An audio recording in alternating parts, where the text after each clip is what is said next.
Okay, let's give it a shot. In 3, 2, 1, go. Hello and welcome. Thanks for joining us under the library. This is our Call of Cthulhu actual play podcast, where we have no scripts and very little editing. We create the story collaboratively in the moment. If you like what we do here and would care to support it, please check out underthelibrary.com/support.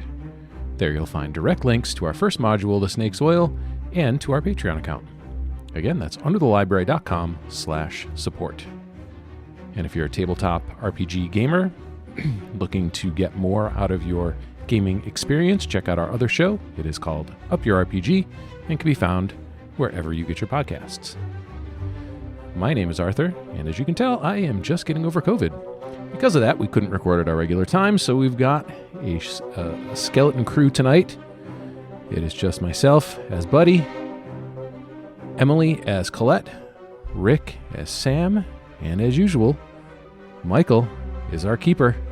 Michael, the show is all yours. Yeah, thanks for joining us. Under the Library is a horror tabletop role-playing game set in the Call of Cthulhu universe, featuring horror and other unsettling imagery.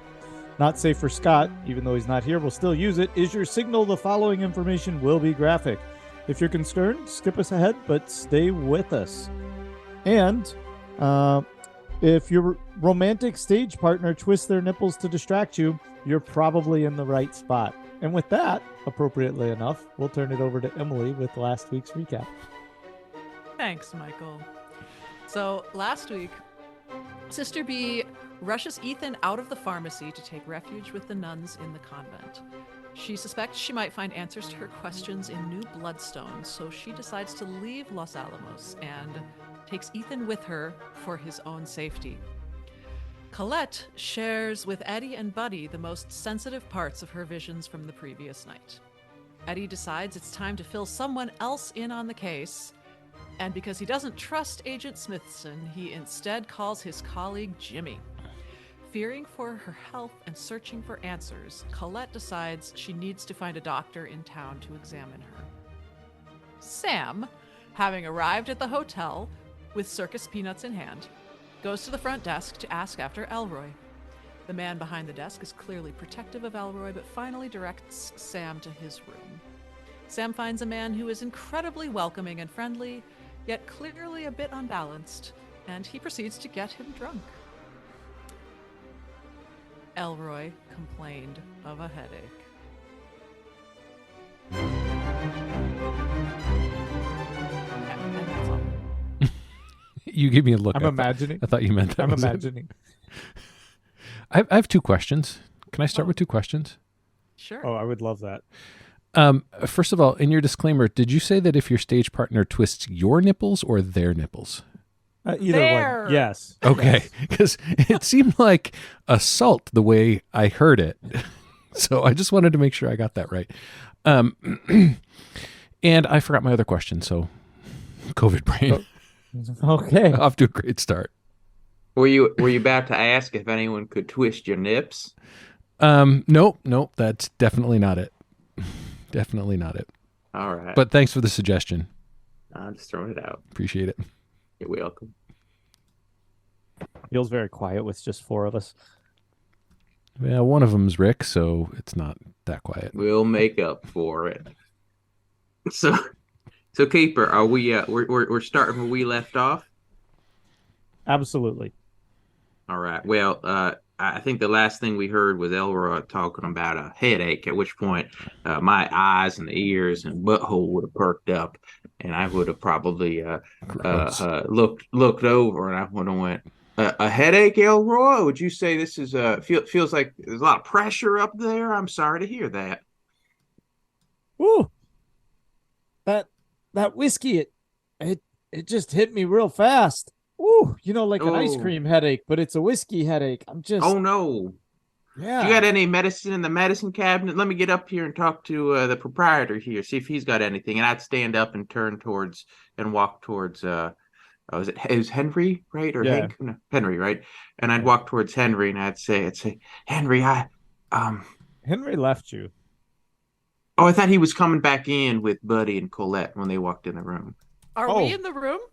I thought you two were walking in and you just overheard him complaining about a headache. Okay. Oh yeah, Yeah. we can go with that. We can go All with right. that. Sure. That's what I recalled. Yeah. And so I would have seen you guys coming in, and I'd sort of stop you at the door, and I'd say, Buddy and Lulu, um, this is Elroy, very nice gentleman. It seems like he also disappeared and came back, maybe similar to Richard, and now he has a headache. I think we need to give him either some time and space or potentially get him somewhere, maybe a doctor. But either way, I think I'm a little bit worried what happened to him over at the base. And I would turn to Hank and I would say, do you have an aspirin, any type of medicine, or Henry rather, and to maybe give Elroy? I'm worried about him. Yeah, I got something under the front desk. We don't keep any medications back here on account of we don't want Elroy taking nothing that might cause him too many problems. Let me go get you some aspirin. I'll be right back. Okay, hi, Elroy. Nice to meet you, sir. But he's just going to walk right up and shake his hand. And he reaches up and he kind of shakes it. He goes, "Are you here to hear the word?" What word is that? I've got all these memories here in boxes. Would you like to see some of them? Oh wow, that sounds wonderful. What is? I don't understand. Is the word the memories? Well, some of them are the word, but I can also tell you the word too if you need to know it. Sure. There was this Bible there in the nightstand, and I've learned an awful lot reading it since I've been in here. Ah, okay. So you mean like religious the word? Yeah. Not like a clue the word. No. There's a lot of good words in that Bible. Oh, okay. Buddy, can I just talk to you for a second? I don't want to interrupt you and Oh, Elroy. I'm sorry. Excuse me, Mr. Elroy, sir. And I guess okay. We'll get you some medicine there, or you just rest up. And I would walk. I'd be at the door, and I'd call you over, and I'd step outside of the apartment because I'm just nervous of I don't have a poncho on. Is what I'm trying to get at here. You don't want to be in the splash zone.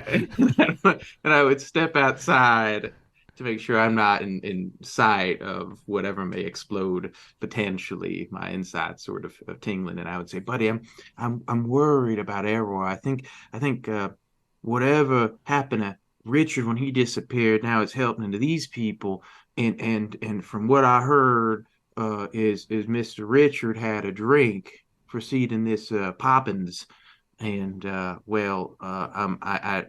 Elroy Sam, just had some whiskey." Long was Richard back before the event?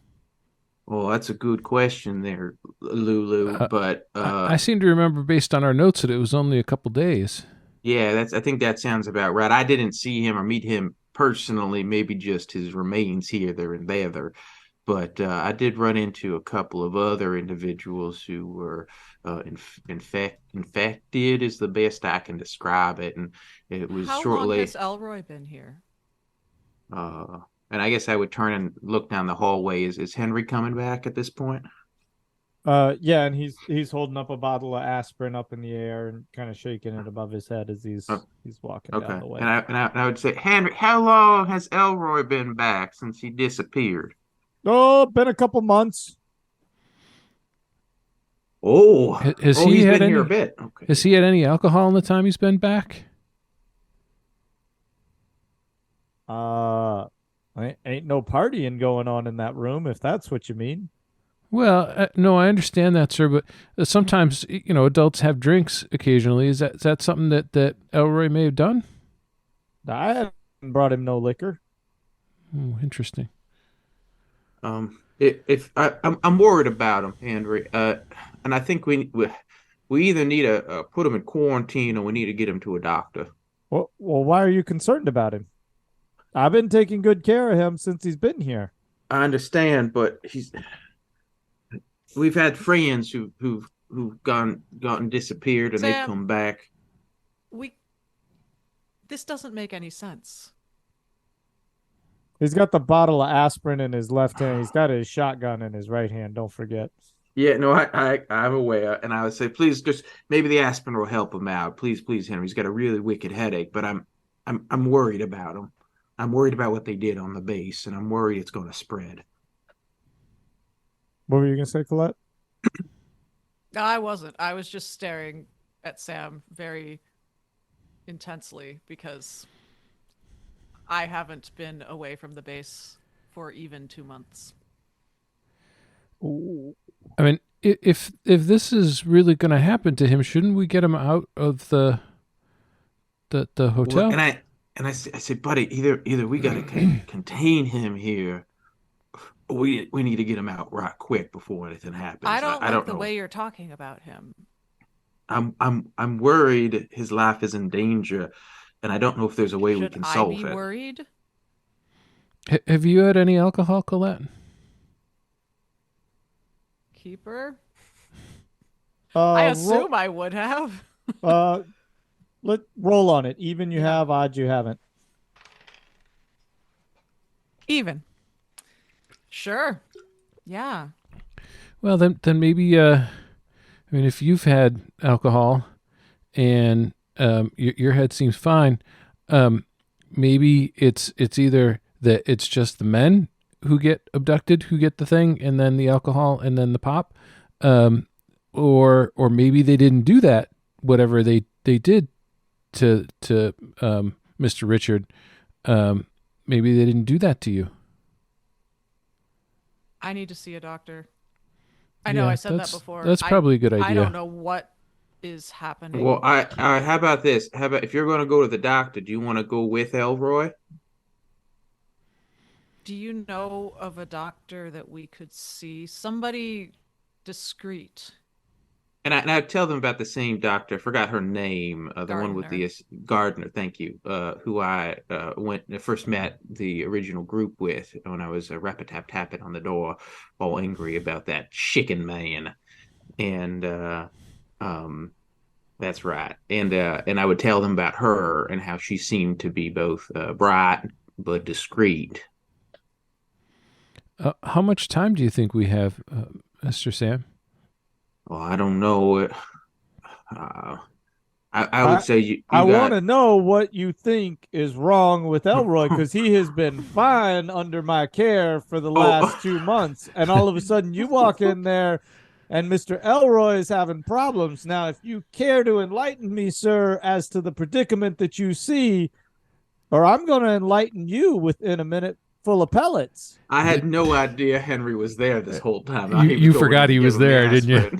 Yeah, a little bit. So if Henry's been there, I would turn to him and I as sincerely as possible say, we were watching a film and I offered him a bit of whiskey of my own, You and did what?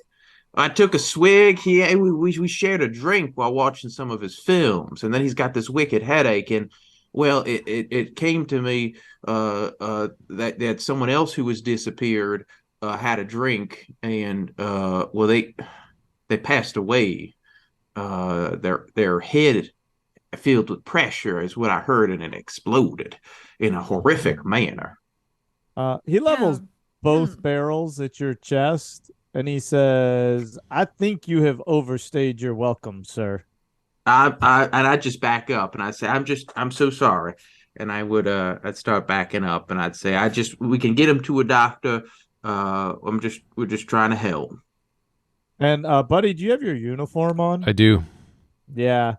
Uh, And this is like a Buddy's trying to assess the situation of if he really thinks that the man is seriously threatening Rick and or Sam, and not just being imposing. Like if he really means to shoot him, then Buddy would act. My read of the situation is that he's just being threatening and being like, all right, this is done, get out.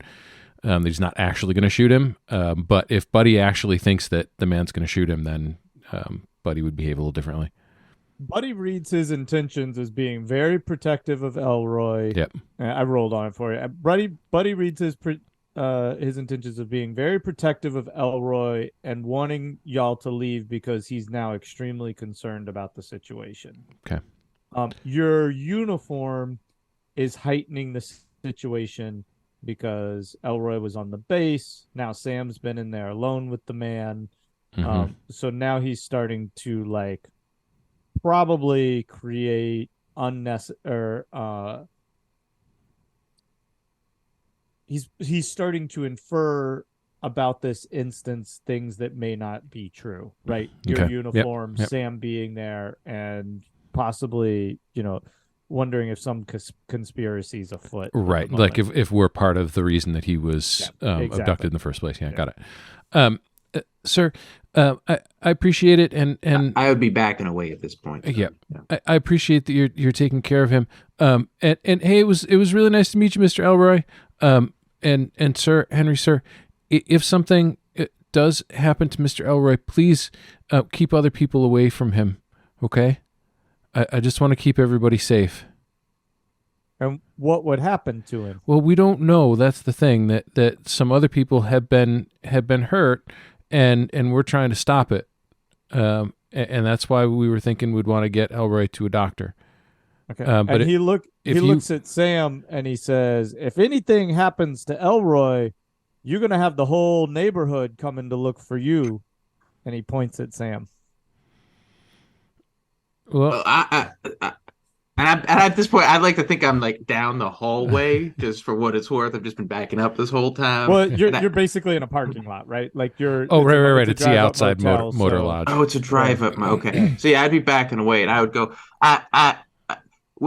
One of my best friends was abducted and hurt by this base, and I just don't want to see it to happen to anyone else. I've got family here in town, sir. I could understand why you would view Elroy almost as your own kin, and if I was in the same situation, I'd be just as perturbed and pissed off, and I think you'd have the right to be. Yep. He doesn't squeeze the trigger. Like Mr. Sam said, we are trying to help. We're trying to stop this. So I understand where you're coming from, sir. Son, so what are you trying to stop? We're trying to stop the people at the base who are doing horrible things to people. They're experimenting on the people of this town, and I just won't have it. That's kind of what it looks like. So I respect your this is your place of business, and we don't want to intrude, so we're going to step away. But I'm sorry if we caused you any trouble, sir.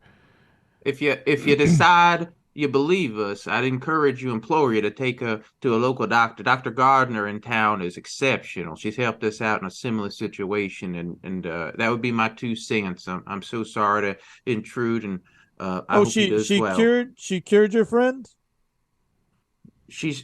It was too late for my friend, but it may not be too late for Elroy. Right. And he backs into the room and slams the door. So as Sam was backing away, Collette would have moved away with him, wanting to talk to him when he was out of this conversation, and just ask about this friend. Who was your friend, and what happened to them? Well, friend is a loose word, but it's an acquaintance, Mister. It was. Let me just make sure. It was Rutherford, right? No, just hold on. It was Rutherford, right? Was you said you had a friend who was taken into the facility. I wonder if we experienced any of the same things. Well, I was trying to button up a story there. He seemed quite hot under the collar. You were lying to him. It was. I don't know anything that would help. It was a friend of a friend, Richard, and then Rutherford himself got infected and died outside in Abiquiu. And then there was another very fine person who was infected, Franny, and unfortunately, they all found their demise. So this Richard was in the facility? That's what I heard. Buddy's got some notes. I've been piecing things together. Friend. He was a friend of Rutherford's who befriended us. We were loose acquaintances, but he had very, very positive things to say about him. Oh my goodness.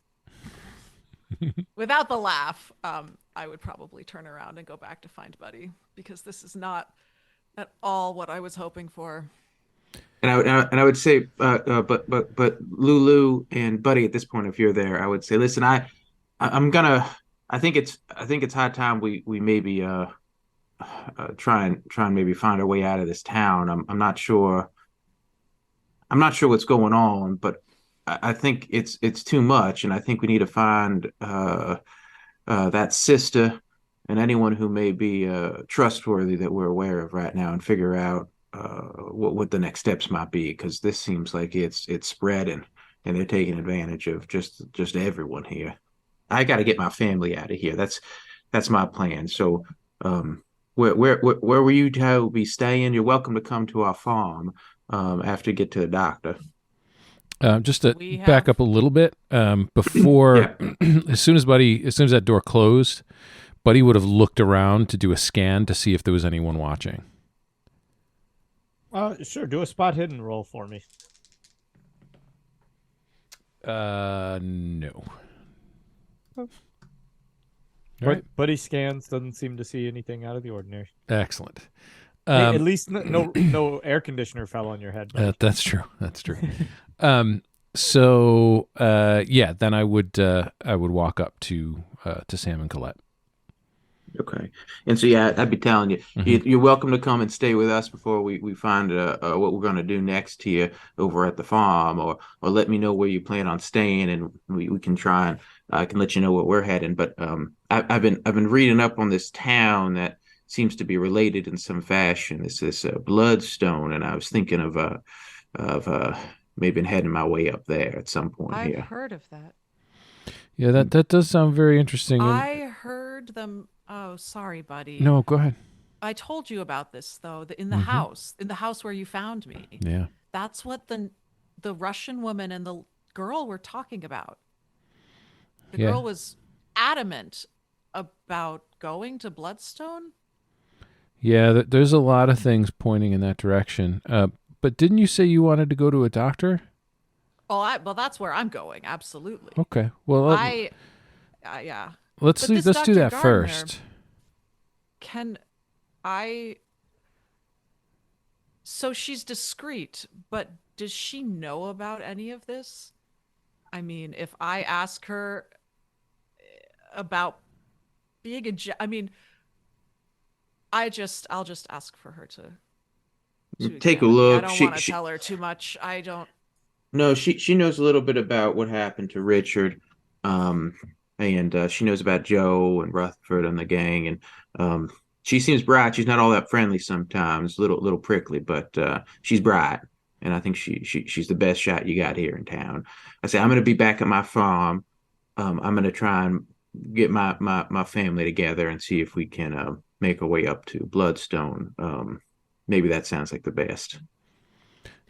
She did come up in the notes in our investigation. Keeper, how much would she have come up? What kind of details would we have gotten from interviewing people? I would think definitely that she treated Franny.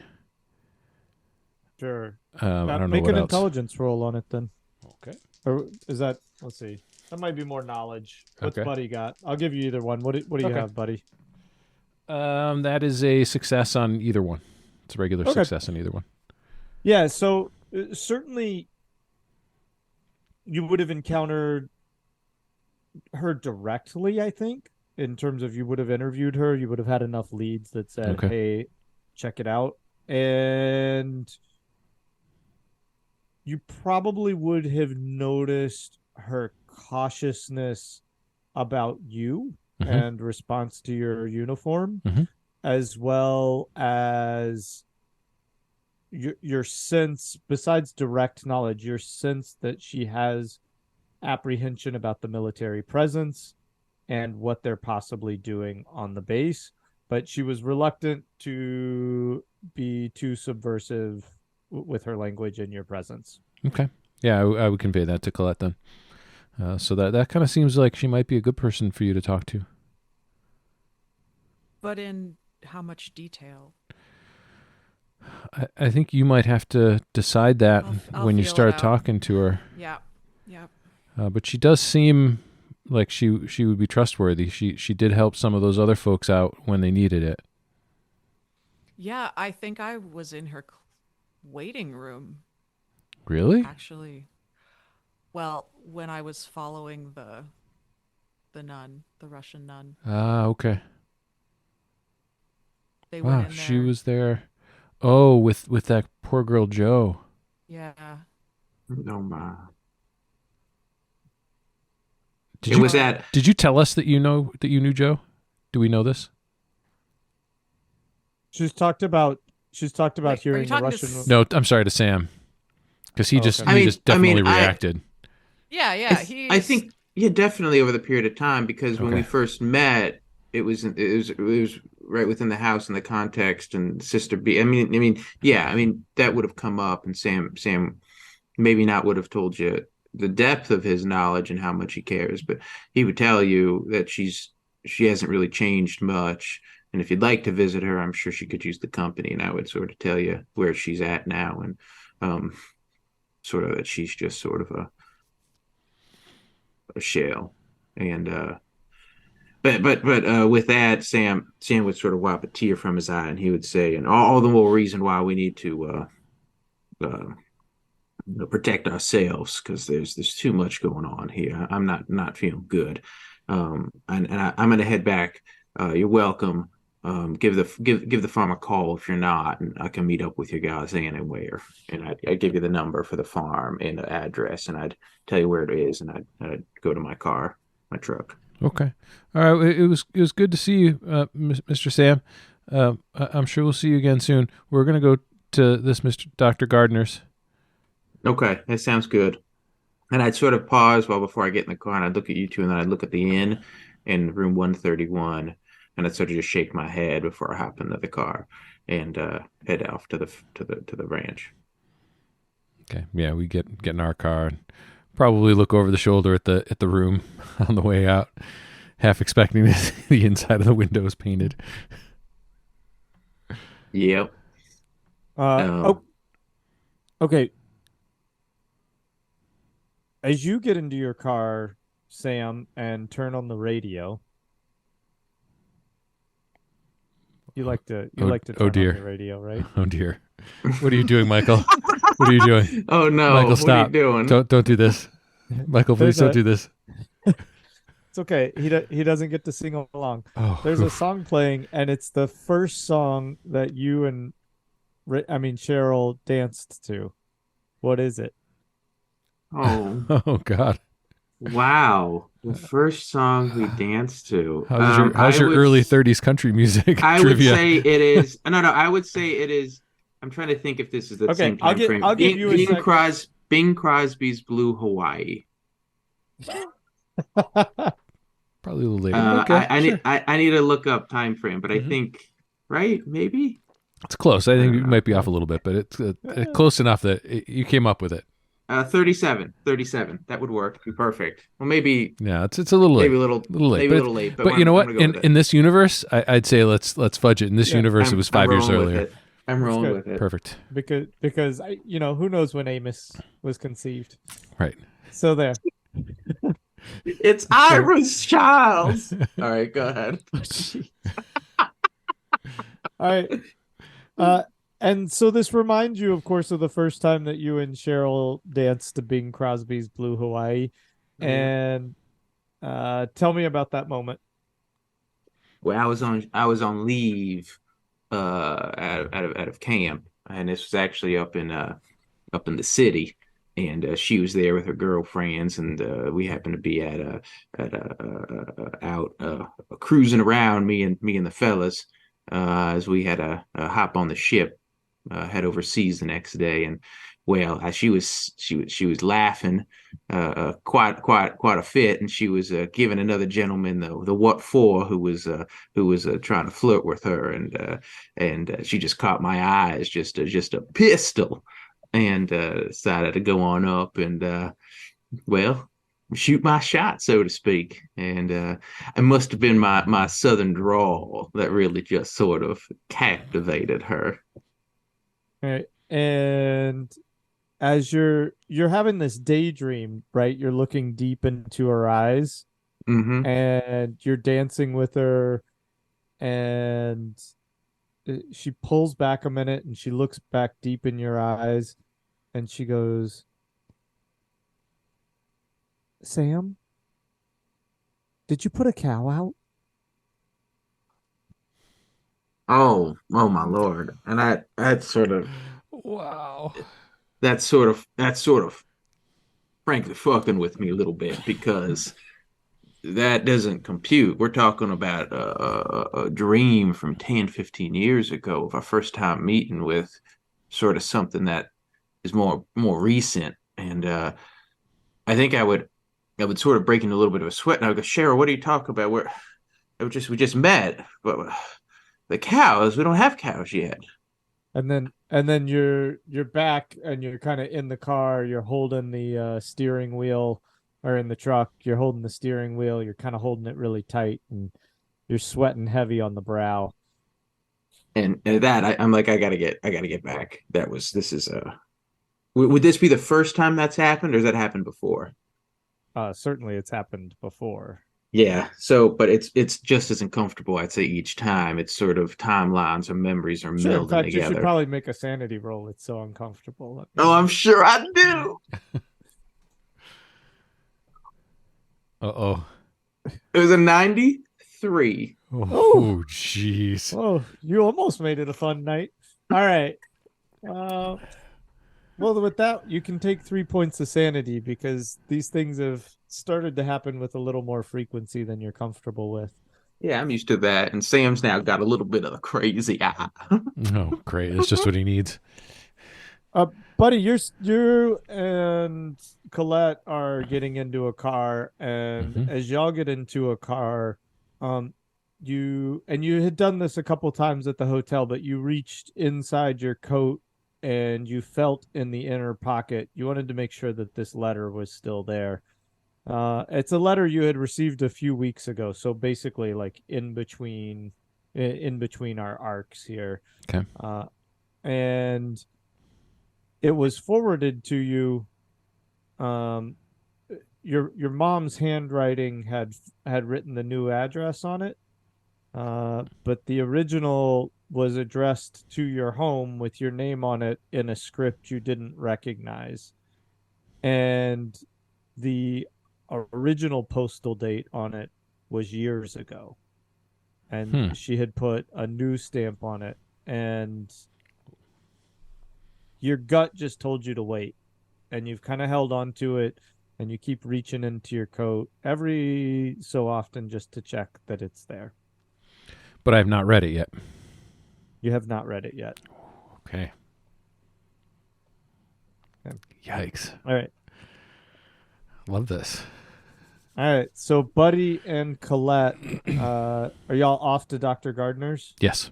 Yeah. Okay. Is and there anything? Yes, go ahead. And Collette, as we get in the car, I'll just pull a scarf out of my bag and kind of wrap it around my head. I am so paranoid about being seen when I leave the motel. Being recognized. Are you guys grabbing a little bit? Go ahead. Sorry, are you guys grabbing your stuff out of the hotel? Like, are you? I guess we didn't follow this with Sam, but are you leaving the hotel for good? Not at this moment. Yeah. Yeah, and I think if I remember right, our rooms were on the other side of the hotel. Yeah. Gotcha. And Eddie's gone off to eat, so. Yeah.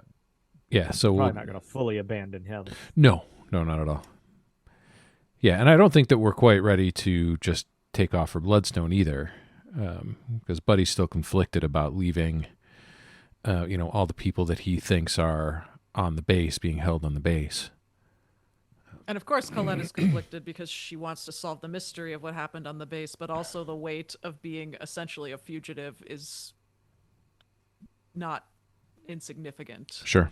And it seems like it might be really good to just go anywhere else for a little while. Do you convey that to Buddy?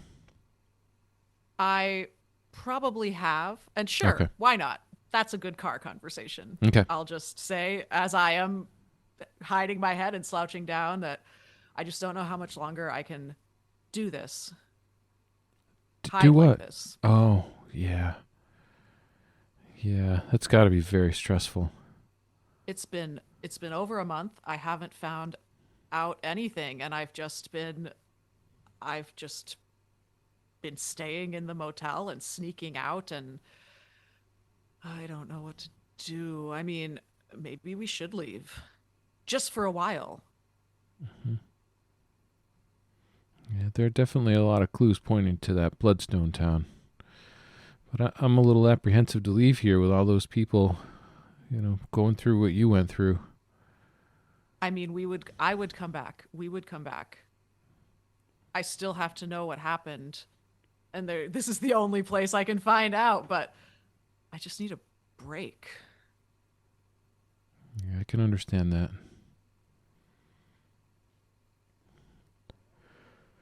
That's all I got. All right. Then we can cut to if y'all are cool, we'll just time dash to Dr. Gardner's. Sure. Yeah, absolutely. It'll take a little lot longer for Sam to get to the farm. Mm-hmm. And so if I can refresh you, right, Dr. Gardner's real place is out on the outskirts of town, right?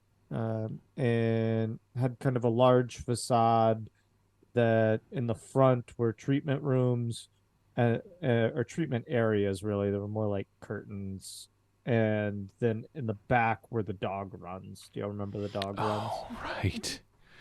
Ellen went to feed the dogs. Yeah.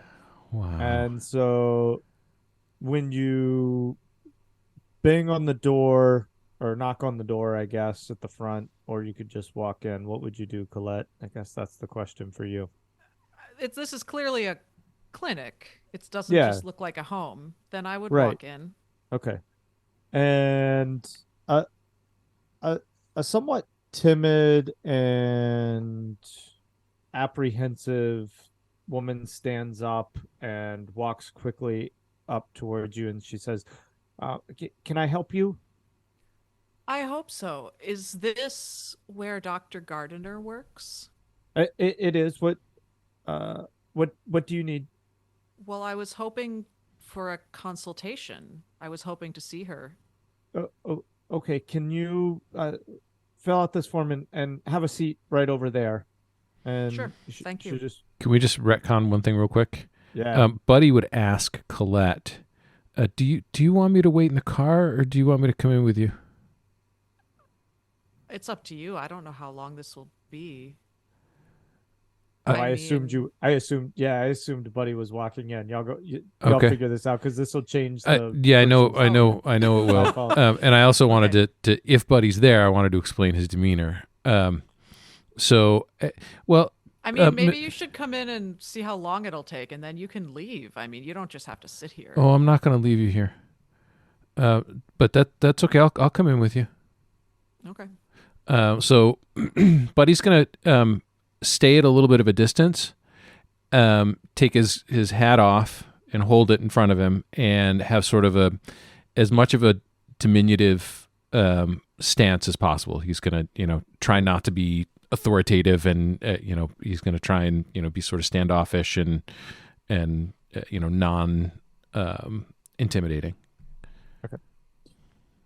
So as Collette, you go in, and Buddy's kind of in the background, and this woman looks at you, and she looks back at Buddy, and are you two of relation?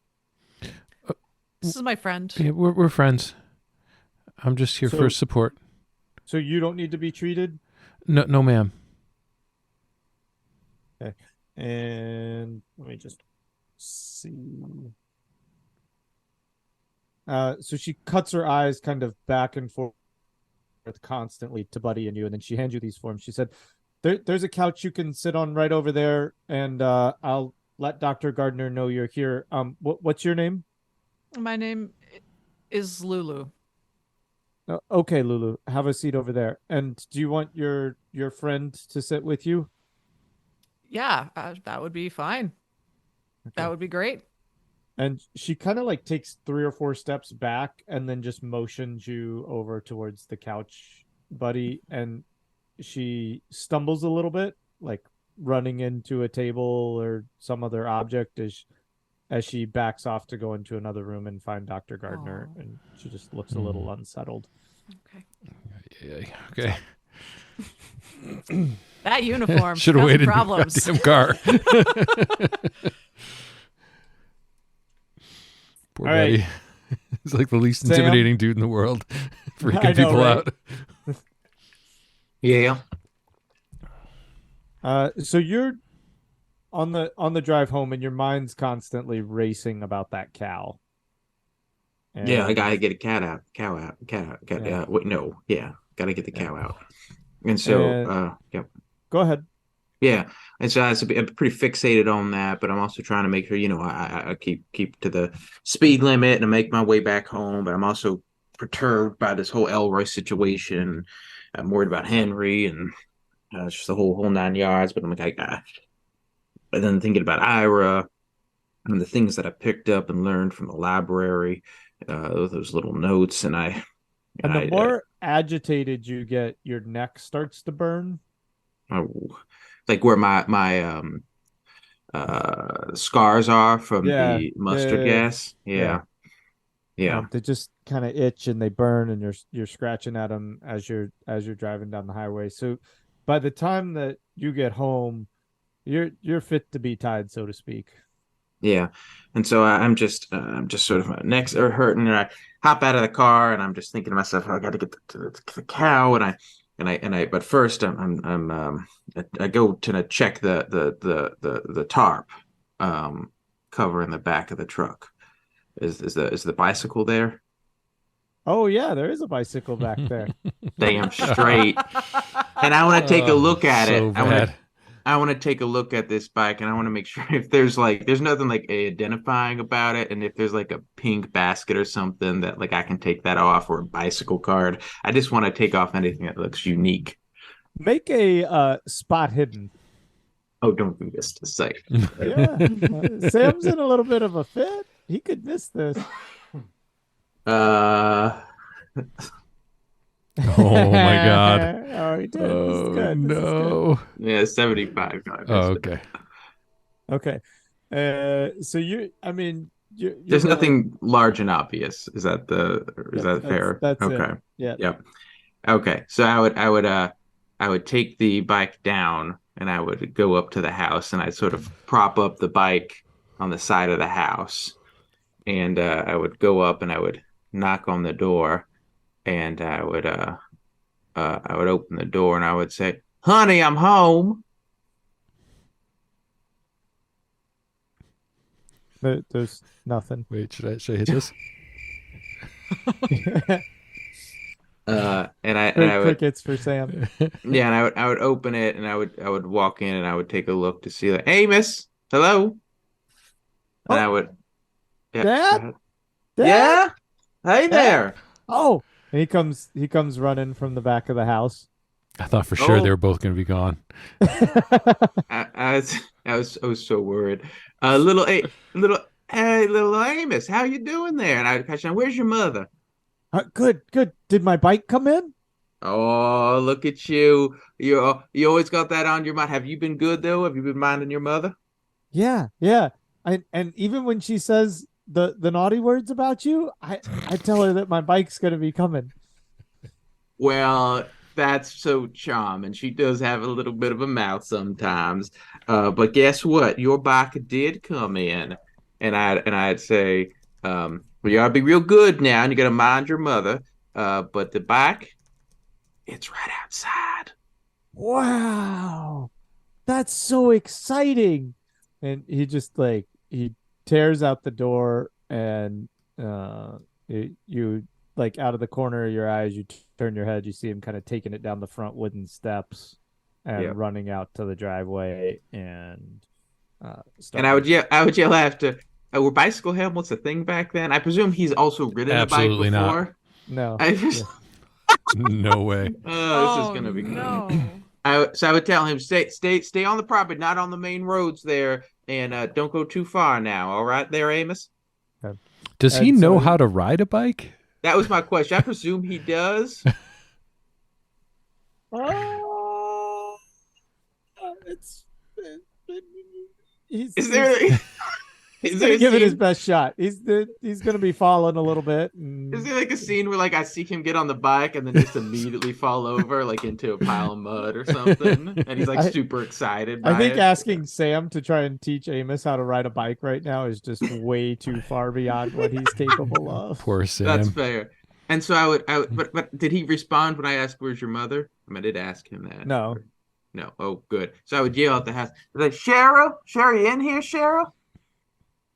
You want to play those crickets again? I was really hoping you were going to say Rachel. And so presuming she's not here, I would do just a quick look around, Keeper, and then I would sort of skip back out on the porch, and I would look across the fields, and I would see if I see her out, say, with the cows. Hi, Sam. And she's sitting on the back porch with the newspaper. Oh, say, oh, honey, how are you doing? I don't know if you heard little Amos, but found him a nice bike, and he's out riding around. It's so cute to see him. That's so wonderful. And did you find me a husband? God.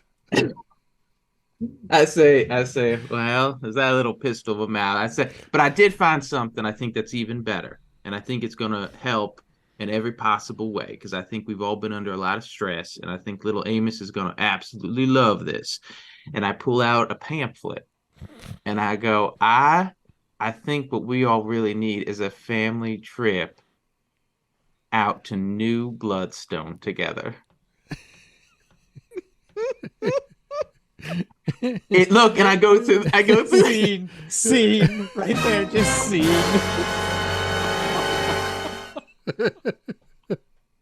Oh, so good. We're all going to Bloodstone. I want this so bad. I want it to be like the family vacation Bloodstone edition, and I'm Chevy Chase. And let's head over to Dr. Gardner's, and this the doctor comes out from the door. It's been about 5 or 10 minutes since the other woman went back there to get her, and she comes out and she says, "Hi, Ellen, my assistant said that you were looking to be seen today." Yes, please. My name's Lulu. Lulu Hi, Lulu. Minkton. It's a pleasure to meet you, Lulu Minkton. And her eyes cut over to Buddy. Buddy is standing. As soon as she came in, Buddy's standing up and holding his hat and kind of head down. Hi, ma'am. My name's Francis. It's very nice to meet you, ma'am. Francis Clifton. Hello, Francis. You can have a seat here, and I'll talk to Miss Lulu on her own, if that's okay. Of course. As long as that's okay with Miss Collette, of course. Oh, yeah, of course. Yes. Okay. Thank you, ma'am. Okay. And so she very kind of quick steps back to one of the curtained rooms in the back corner.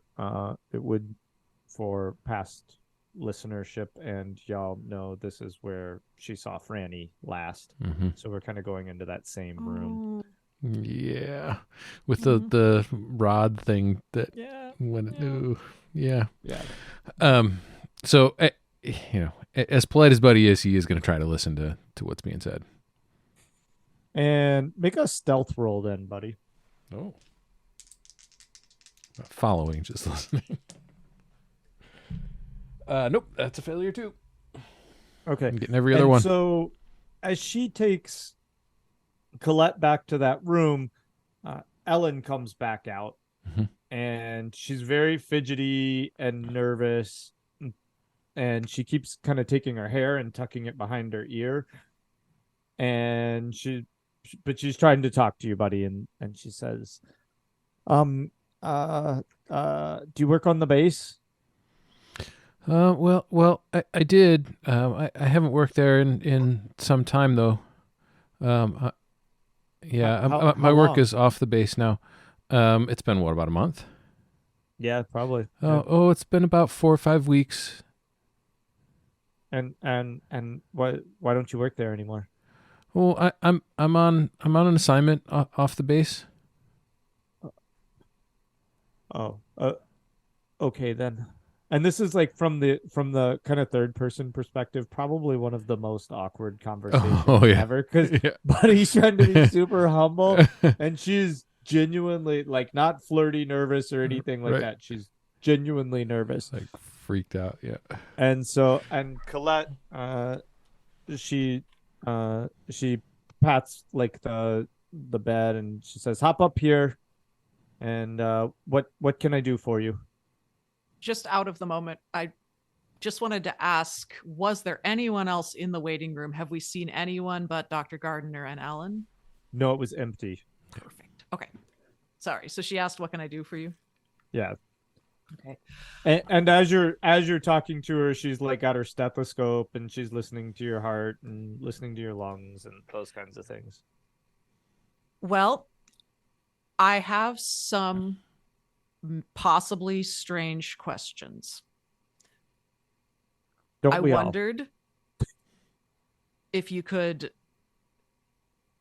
do a blood test or some sort of test to see if there's anything unexpected, abnormal in my blood. And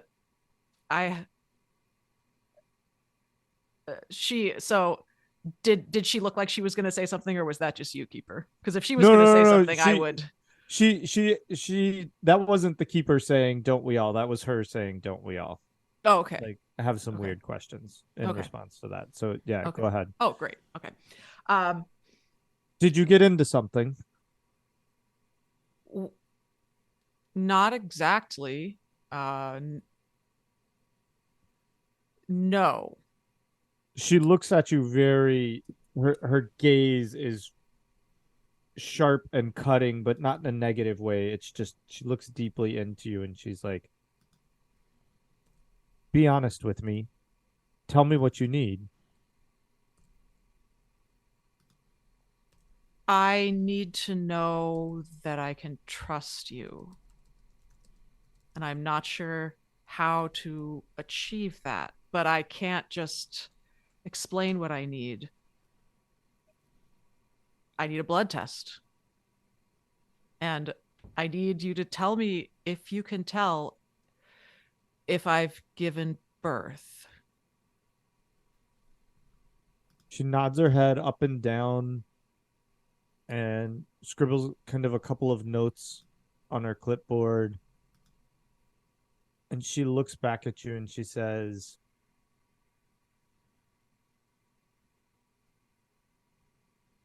"I won't be able to tell you if you've given birth.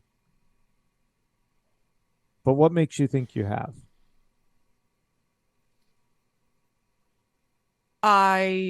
Well, wait, let me back up. What she says, what she says is what do you mean? I guess, sorry, let me back up. She goes, "What do you mean by given birth?" I given birth to a child. Were you pregnant? I was pregnant. And why don't you know whether you gave birth? I was told I had a miscarriage. I was in a situation where I thought that was the truth. And now I have reason to doubt. Are you safe? As safe as I can be.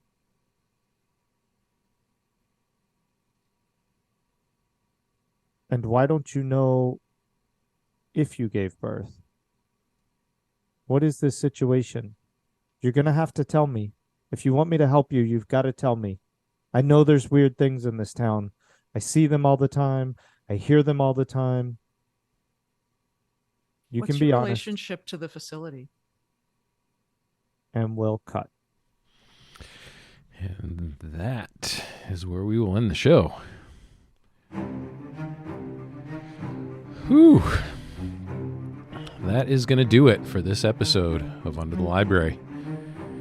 Until next time, you can find us at underthelibrary.com. Don't forget to check out our other show. It's called Up Your RPG and can be found wherever you get your podcasts.